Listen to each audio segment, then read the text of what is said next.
So I'm just going to give you an overview really about the company. So Calvic Enterprises is domiciled care. We also have care homes in Essex. And really what we're interested in seeing is any of you that are keen to sort of look at a registered care manager's position. I believe some of you are doing level 5, some of you are doing level 4. Foundation. That foundation. So, what we want to do is get to a bit about yourselves, find out, what you're doing, what sort of work you're looking for. The value-based screening form we'd like to complete, and then look at how we can do that in the field. We also spoke to your tutor about possibly providing placement opportunity for those of you who are not working in the field to get the practical experience. Because as you know, care is regulated, CQC regulated, which means that working care will have to be regulated. How many of you are already working in the hands? So is that in dom care homes? Care homes. You did dom care as well. So when you're working in care homes, is that the supported living provision that you're working in? Or is it proper care homes? Proper care homes. And what sort of activities are you doing there? Is it residential? So you've got some experience of that. How long have you been working there? Oh, 10 years. So you're now formalising your qualification. Same for you? How long? 5.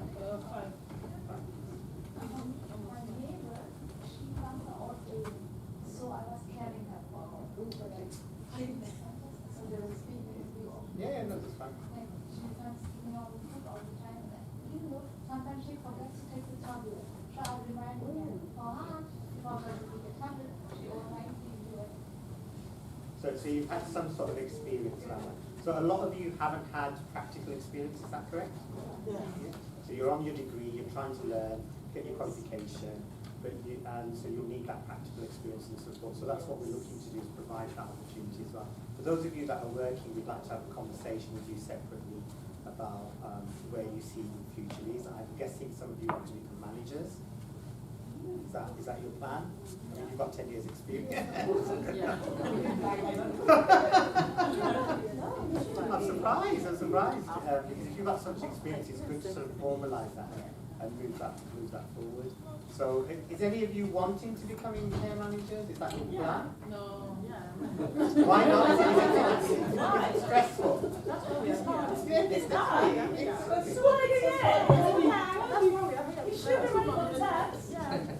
No, that's what I'm saying. Because care is such an industry where you have to naturally have that sense of responsibility towards people. That's really important. One thing we're not, we don't just take on care packages, and it's not about money. It's about that service user. Because any one of us could be in that situation in the future, couldn't we? So providing the care and making sure that it's of a high standard is really, really important. So you have to have that passion and drive. If it's just for the money, it's not worth doing. Yeah, you've got to have that drive and that passion to be wanting to help those individuals that are there. And just because you're providing care for somebody doesn't mean that they're not mobile. These people have a right to live in society as well. So it's about reintegrating them. So looking at how do we get them to become independent? How do we support them? What activities can we get them involved in to keep their mental health better? The impact of COVID and a lot of the people that have come out of care has been very big, as you know, because they have not seen their families, that's affected them. So, the key thing about is how do we support those individuals and how do we reintegrate them back into society at the same time providing that real care that we need to provide. And, that could be any one of us in the future. We could end up, who knows what the future holds. So it's about making sure that we provide that right level of care and that we equip the people that are providing that care with the right qualifications. Has anybody heard of CQC? Yeah. What do you know about CQC?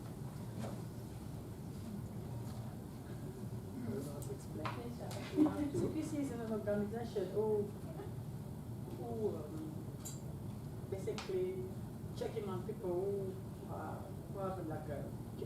checking on a care home and other organization as well, who's dealing with people.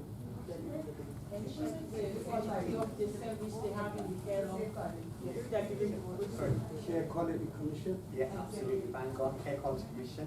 Care Quality Commission is a government arm. It's a common role, so it's a regulated activity. So any hospital, any doctor, any care agency, they are regulated by the CQC. team, which is a care quality commission. They go in and they audit the standards of care. They can come in unannounced, they can turn up, you might be delivering care, they might be observing you. They'll come to the offices, they'll check the files, and they'll say, like, where are we with this? We as an organisation, we're good, so which means that CQC audited us and we're a good rating. To get outstanding, you've got to do a lot more work than it's where we aspire to be. The CQC is correct, you have to be regulated qualification. We have to ensure that everybody that works in that industry that's delivering care, at least at the bare minimum, has got a mandatory care certificate, which is the 15 standards, which is delivered by the care skills. And obviously, people like you who are on the qualification is different because you're getting the higher level qualification, but the minimum criteria for anybody to work in the care industry is that they must be working for the mandatory care certificate. So, yeah, CQC is one of the regulated bodies that will come in and audit you, will check that your staff files are up to date, check your references, and make sure things are right. Because you know, if somebody dies, it's, the organisation can get sued and they can be taken to court, and there's lots of investigation. So it's a very, very regulated activity. So I think what we're going to do, we're going to pass out the forms. We're going to get you guys to just do a quick value screen assessment, and then I'd like to come and see you guys individually, probably come and have a quick chat and see where you're at. Has anybody brought your CVs with you today? No. So those of you that have, you can give it to your guys and you can have a look at it. So anything else that you guys want to know?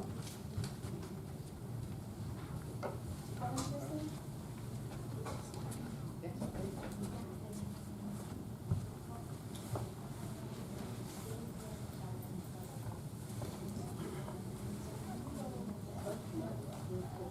Yeah, so what happens is there's a risk assessment that's done. So, so disability isn't a barrier to employment, but we have to assess the risk that you pose on the person that you're caring for. So there could be a package which is just support, which means it's not care. So it could be something that you're going to take out shopping, you're going to talk to them, they want companionship. So there are packages like that as well that we have that people can get involved in. So disability isn't a barrier, but that will be something that we will assess on an individual basis. Obviously, there are care packages where you've got to move people and you've got to handle them. That could become a barrier. So it's just making sure that the placement that you go on, or the job that you do, meets your needs and we've made the reasonable adjustments.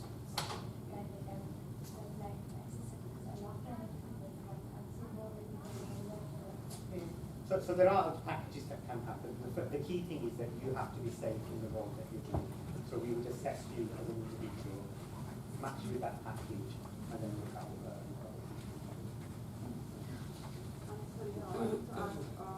Let me to help us to find a job in the care sector. Also, if I'm nurse, can you help me find a job like nurse, but I don't have the PIN number? Yeah. So have you done your OSCE exam here in the UK? No, in my country. In your country. So is this something that you want to do as a nurse? So yes, now till when I'm not finished this course. Yeah. So you don't want to work as a nurse at the moment? I would like to work like nurse, but my problem is I can't pass the you need to pass the exam. Yeah. The English exam. Yeah.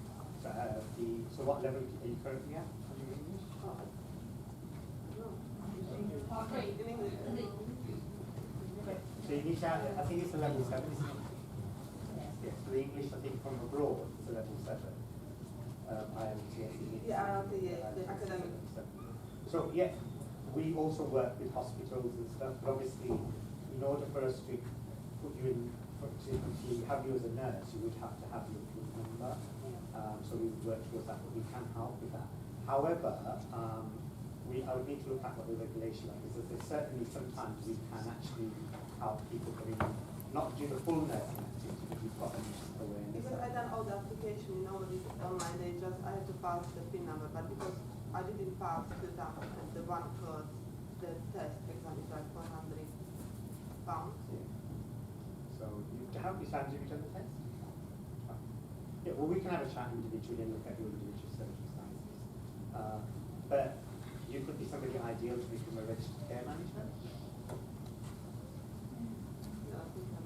Think about it. So what you could do is go in as a registered care manager, work towards getting your nursing in, and actually have the the ability to be able to answer those questions which are in the technology position and work towards the nursing side.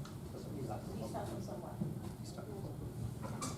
me have a question. I'm a support director for 7 years. I'm a very interesting and say it's difficult to get the opportunity to get a job as well. So I think I need something. Which sector that you are getting a job? Where in the I'm care not from sector? London. Where in the care sector? So we have offices in London as well. Only London, because I'm not from London. Where are you from? Luton. So we can have a conversation with you as well. Our CQC registration is national, so we currently operate London, Birmingham. We're looking at Manchester at the moment, but there's no reason why we can't. If we've got the right person and the right team, we will open it anywhere. So, you know, are you working towards your level 7 or level 6? No, I say I'm a support worker. I'm working. Is there a support worker? Yeah. Are you working For 7 supported years. living? Yeah. Which organisation? It's called Branch Care. Centerburn. Right. In Luton. Is Yeah, that no, Luton? it's Centerburn. St. Albans? Yeah. So have you done any domiciliary care work before? Yeah, in agencies. And you're currently working towards your level 6 or 7? Yeah. Yeah. Again, we can have a conversation with you and chat about how that goes. Anybody else got any questions? Oh, actually, no, it was kind of similar to your discussion. It was, I was going to ask, you mentioned you're from Birmingham, and I was wondering what locations you provide. So in London, we've got Romford, which is Essex. It's not far from here, basically. And we're looking for Guildford all the way to Islington. So you're on the level 6 program as well? Yeah. And then you worked in healthcare before? Yeah, like the mental health section is really good. Well, that's really good. Mental health, how long have you been mental health? Sorry? How long have you been mental health? It was just for a couple of years. Then I came here to study. And is your aspiration to become a registered manager? Hopefully down the line, eventually. That's fine. So yeah, we will pick out some people and have a big chat with you guys just to make it really informal. And that's really where we're at. So, you know, for us it's about making sure we recruit the right people and we can support them to gradually grow. If you're happy being a care worker, that's great, it's not a problem. If you want to progress, you're talking to the right organisation. What we want to do is make sure that people that come and work for us actually progress. And independently, you may be running your own branch for us. That's what we see as the future. So it's not just about the job for now, it's a job for the future. So don't just look at it for the current job. You know, it's how you want to move on. Your future is in your hands, not mine. It's in your hands. Yeah? We're the enablers, we can enable it to happen, but your future is in your hands. You can make anything possible if you want to. We are the enablers, so we will enable it to happen by giving you the resources and the tools that you require and giving you the opportunity. But how far you travel on that journey is in your hands, not in my hand. Does that help? Yeah. Any other questions? I've been rabbiting on for a long time. You said you can help us on placements as well. So we just had a chat with the head of the health and social care. We can look at giving you placements too for your degrees, because obviously you need that practical experience as well. Yeah. It's not like having the theory, but if somebody interviews you, you can give them the theory, you need to be able to assign it to something that you've done in that care setting. It's really important. So do you have some posts for the social work assistant, something like that? For social workers, we don't deliver that, but we work with a lot of social workers. If we need to place people, we can look at placing people. So is that an interest for you? So, you know, my recommendation would be that, you know, once you get this care qualification, some of the modules I think cross over to the social work, don't they? So it's accrediting prior learning, isn't it? There is a lack of good social workers, so if any of you've got the passion to do that, I strongly recommend you do it. And if I was 10 years younger, I would have done it. Thank you. So yeah, so it's a really good field. It's a really good field of work to go into. Social work, going back 20, 30 years ago, was very easy to get into. There was a lot of ethnic minority, you know, BME social workers. Now it's a bit more tougher because they want people to be qualified and understanding. So, but the social worker field is very, very good. If that's what you want to do, if you've got a passion to help people, it's stressful because there's a lot of cuts in social work. However, you can actually go in there and make changes to people's lives. You know, so we also do children's and adult, so we do both. In London currently we do adults, but we're looking to do children's as well. So children starting from, you're aware of supported living, so you know 16 to 18-year-olds, semi-independent living. That's another area that we're looking at. And then obviously we're looking at children's services, which means that will be, our registration allows us to work from 0 to 18 to 65. So, you know, people that are coming out of care, people who are coming out of broken families that need that support. So people who probably need 5 people to look after 1 person. So we do deliver those sort of packages. So 5 to 1 or 2 to 1. You know, because some people are very intense. They may have autism. They may have mental health needs. You know, they may pitch down the walls in the house that really needs those that has to be padded. So there's a lot of stuff that you have to look at to get in that industry. I mean, primarily, I would say for London at the moment, our focus is on the adult side, but we are looking to change that to children as well. So there's that opportunity as well to work with children in a care home setting. And when we talk about care homes, we don't talk about big buildings with 20 rooms. Right? We talk about maybe a semi-detached house where there's 3 bedrooms and there's only 1 child in there or 1 adult. And the reason why our model is like that is because it's about getting the person to become independent. Now, you probably work with care home. How big is it? So, you know, I've got friends that they own care homes in Lambton, the more higher end ones where, you know, people who have got these properties, they're spending £1,800 a week on their fees. It's like a hotel when you go into some of the care homes. The difference with the care homes is that it's on you, whereas what we like to do, we do want to do the bigger stuff, but we do things more semi-independent, so that, you know, it could be a semi-detached house, it could be a 4-bedroom house with only 2 clients in there. It just depends. So you understand that? Yeah, that's different. Depends on that. Yes, it depends. So it depends on the individual and what support they require. It is very much about making sure that the service meets the service user needs. And I know people hear that all the time, but that's how we operate. It's not about changing the service to meet the service. You know, it's about making sure that the service is person-centered. Because we're all people, we're all different. Your needs are going to be different to mine. Yours are going to be different to, you know, this lady sitting here. So it's about making sure it's bespoke and that the environment is safe as well. Does anybody know how a new client's taken on board? Anybody? Have you covered that in your foundation course yet? Just tell me. So how do you think it's taken on board? So one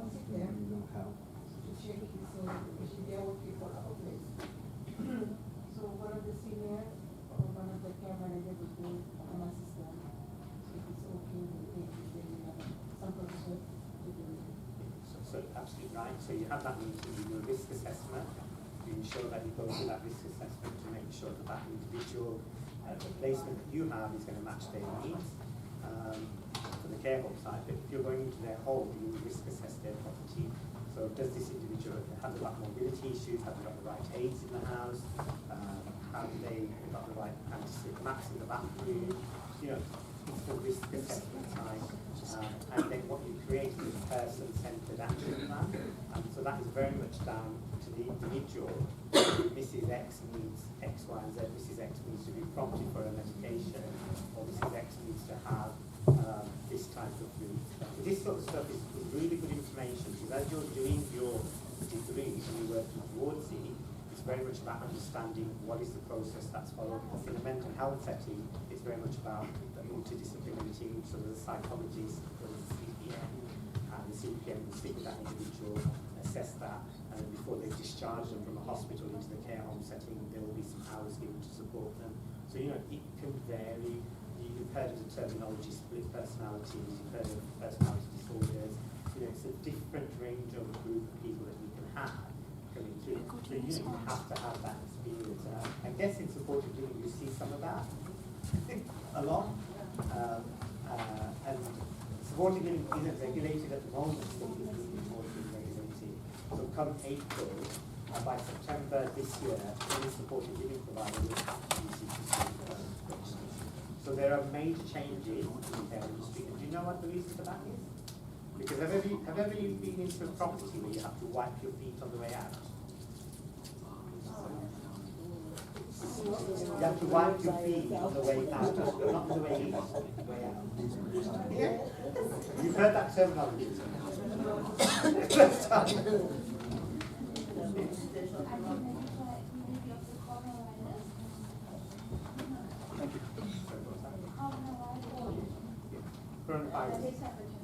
No. So support. So you have a band of providers. You have band A, band B, band C. A band A provider, their home would be like our own homes, beautiful, clean, tidy. But some providers think it's fine to put people in property where the boiler isn't working, the carpet's dirty, the paintwork's not happening. You can't do that because you're dealing with human beings. So this is why the regulation is now going to come into touch with the supported living providers as well. There's major changes because it's required. Because people are seeing it as a cash-making business as opposed to providing care, and that's where we differ. The money will come if you provide the right level of care. So I think it's understanding not just the care side, but understanding how does your role fit into a care business. Yeah? How do you drive for the income and stuff like that? Does that help to give you an overview? Okay. I've got a question. The question is, as you said, we're going to support us, people manager, doing this, doing that. All that's good. So I'm thinking we're going to have a good opportunity now, as we are, like me, I'm